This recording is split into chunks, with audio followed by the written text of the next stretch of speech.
I'm back with a list of sentences that I'm just going to read through and maybe change some words around, etc. So the first sentence is, it was fast getting dark, but was very fine. So var fast dorach yalu, ach var Anabharrach green. You can also say Anabharrach green, I believe. I've seen both Anabharrach and Anabharrach. Anyway, var fast dorach. It was growing dark. And then yalu, which is quickly. I think you can also say guyalu, and also some places say guhyalu, I think. Anyway, ach va Anabharrach green or Anabharrach green. Let's see, it was growing cold. Va fast forward. Va fast forward. Va fast forward.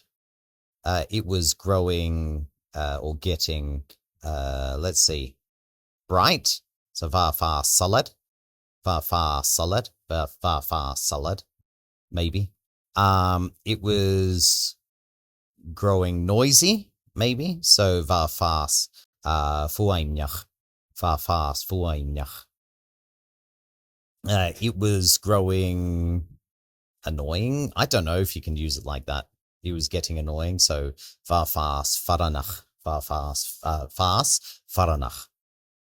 And then we'll go to the Anabharrach green part, and we'll say it was very beautiful. So ach va Anabharrach boyach. Va Anabharrach boyach. It was very calm. Ach va Anabharrach kyun. Ach va Anabharrach kyun. I think Anabharrach is like terribly, or terrible. You can use it both ways, I think. So you can use it like very, so it is terribly good, or you can use it as just it is terrible. That's the same with wavasach.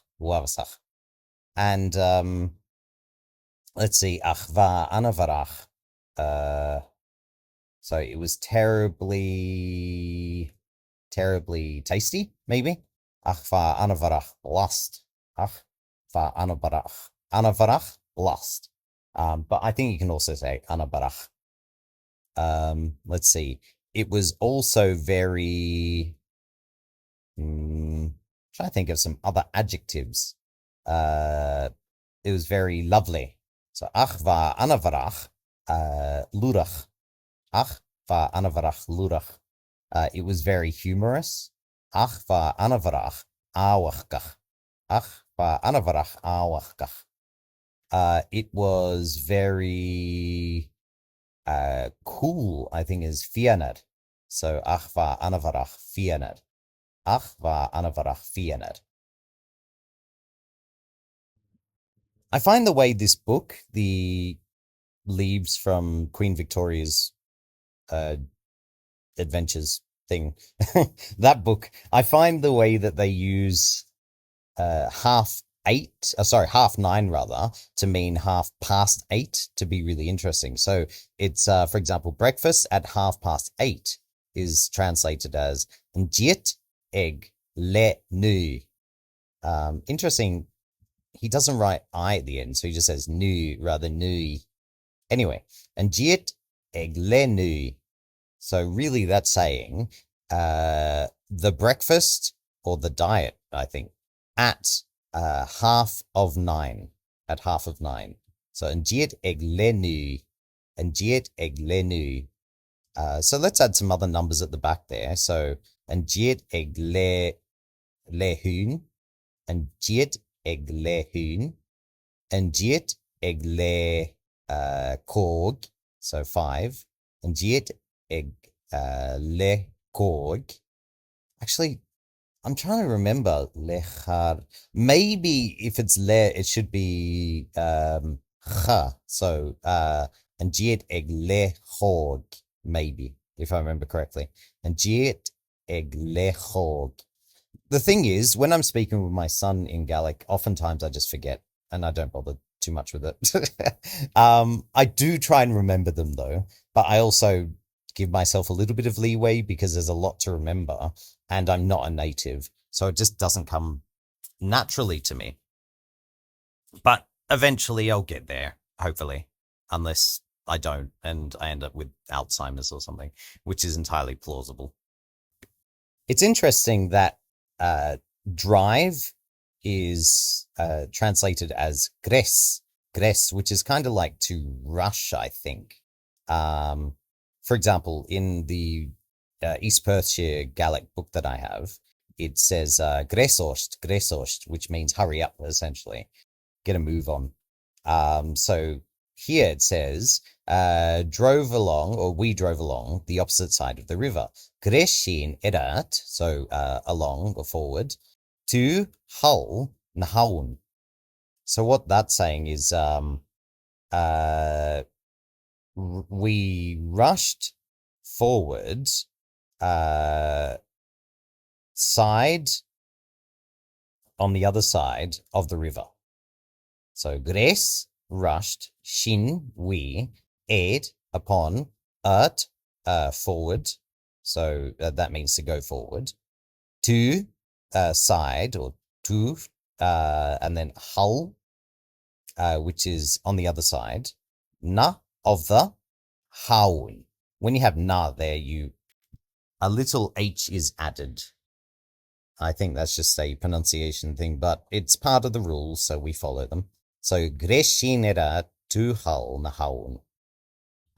Let's see. Let's see rather.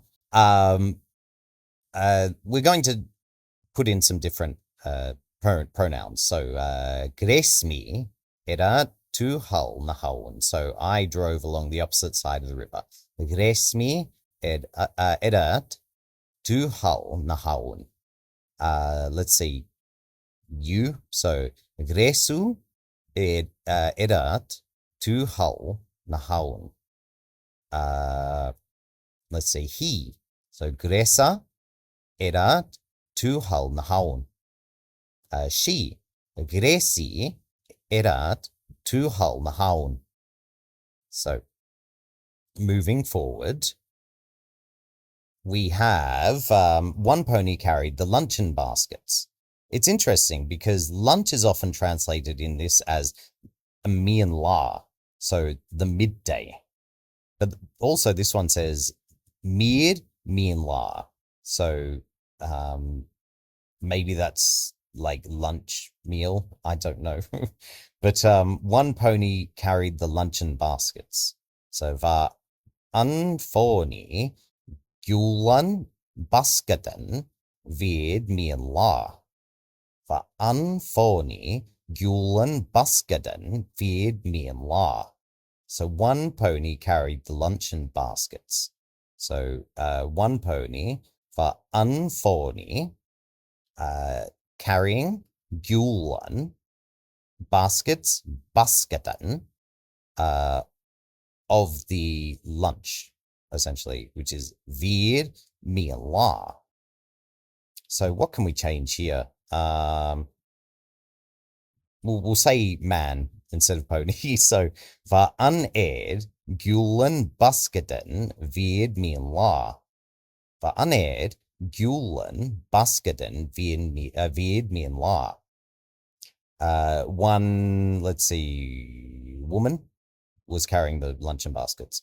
Va unvornach gulan basketen vid mian la. Va unvornach gulan basketen vid mian la. And let's see, cat. So va unhat gulan basketen vid mian la. Va unhat gulan basketen vid mian la.